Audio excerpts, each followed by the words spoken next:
এবার প্রকাশিত হলো আসল খবর। নেইমার চান কার্লো আনচেলত্তি যেন ব্রাজিলের কোচ হন।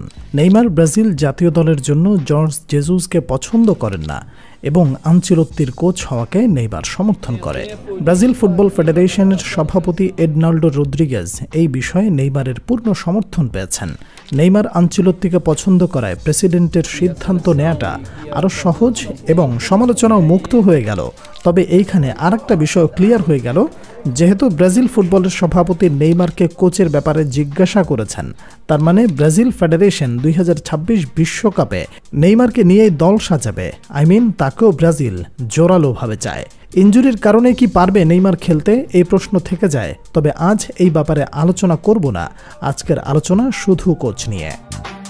শুধু নেইমার নয়, ব্রাজিলের প্লেয়ার, লিজেন্ড থেকে শুরু করে বোর্ড প্রেসিডেন্ট সবার ব্রাজিলের কোচ হিসেবে একমাত্র পছন্দ কার্লো আনচেলত্তি। রিয়াল মাদ্রিদের হয়ে আনচেলত্তির এটাই শেষ সিজন আনঅফিশিয়ালি বলা যায়। আবার আনচেলত্তি সিজন শেষ হবার আগেও স্যাক হতে পারে। এটা পুরোপুরি প্লেয়ারদের পারফরমেন্স ও বোর্ড কর্মকর্তাদের উপর নির্ভর করে। তবে রিয়াল মাদ্রিদ তাকে স্যাক করতে চায় না, বরং সম্মানের সাথে বিদায় দিতে চায়। এখন শুধু অপেক্ষার পালা, ব্রাজিল বোর্ড আনচেলত্তি সিলেসাউদের ডাগআউটে আনতে কতটা কনফিডেন্ট করতে পারে। এদিকে ব্রাজিল আর দেরি করতে চায় না। আগামী 2-1 সপ্তাহের মধ্যে ব্রাজিল জাতীয় দলের কোচ নির্বাচন করতে চায় সিবিএফ। জুনে বিশ্বকাপ বাছাই পর্ব ম্যাচের জন্য মে মাসে 26 তারিখ ব্রাজিলের স্কোয়াড ঘোষণা করা হবে। তাই সিবিএফ চাচ্ছে যত দ্রুত সম্ভব জাতীয় দলের কোচ নিয়োগ করতে।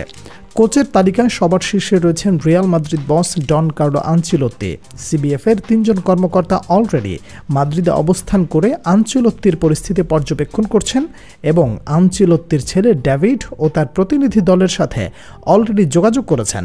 ভিনিসিয়াস জুনিয়র এবং রদ্রিগো আনচেলত্তিকে ব্রাজিলের কোচ হিসেবে দেখার জন্য কাজ করেছেন, কিন্তু রিয়াল মাদ্রিদ ক্লাব থেকে কোনো সিগন্যাল না দেয়া পর্যন্ত কেউ কোনো কিছুর নিশ্চয়তা দিতে পারছে না। সিবিএফ ম্যানেজমেন্টের 3 জন কর্মকর্তা এখন কোপা দেল রের ফাইনালের ফলাফলের জন্য অপেক্ষা করছে।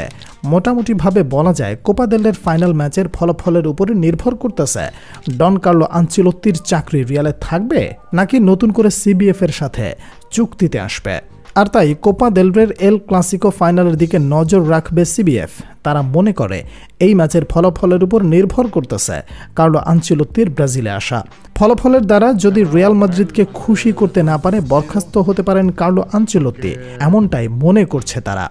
সবকিছু মিলিয়ে যা বোঝা যাচ্ছে, ডন কার্লো আনচেলত্তি ব্রাজিলে আসতে যাচ্ছেন। তবে এবার যদি অনাকাঙ্ক্ষিত কিছু হয় তাহলে সেটা হবে ব্রাজিল ফ্যানদের জন্য হৃদয় বিদায়ক। একজন ভালো অভিভাবক না আসলে এবারের বিশ্বকাপের আশা ছেড়ে দিতে হবে ব্রাজিল ফ্যানদের। দর্শক, আপনার কাছে কি মনে হয়, শেষ পর্যন্ত কি Brazil football federation Real Madrid boss Carlo আনচেলত্তিকে সিবিএফ এর কোচ হিসেবে আনতে পারবে নাকি অন্য কাউকে নিয়ে আসতে হবে শেষ পর্যন্ত? আপনার মতামত অবশ্যই আমাদের জানাবেন।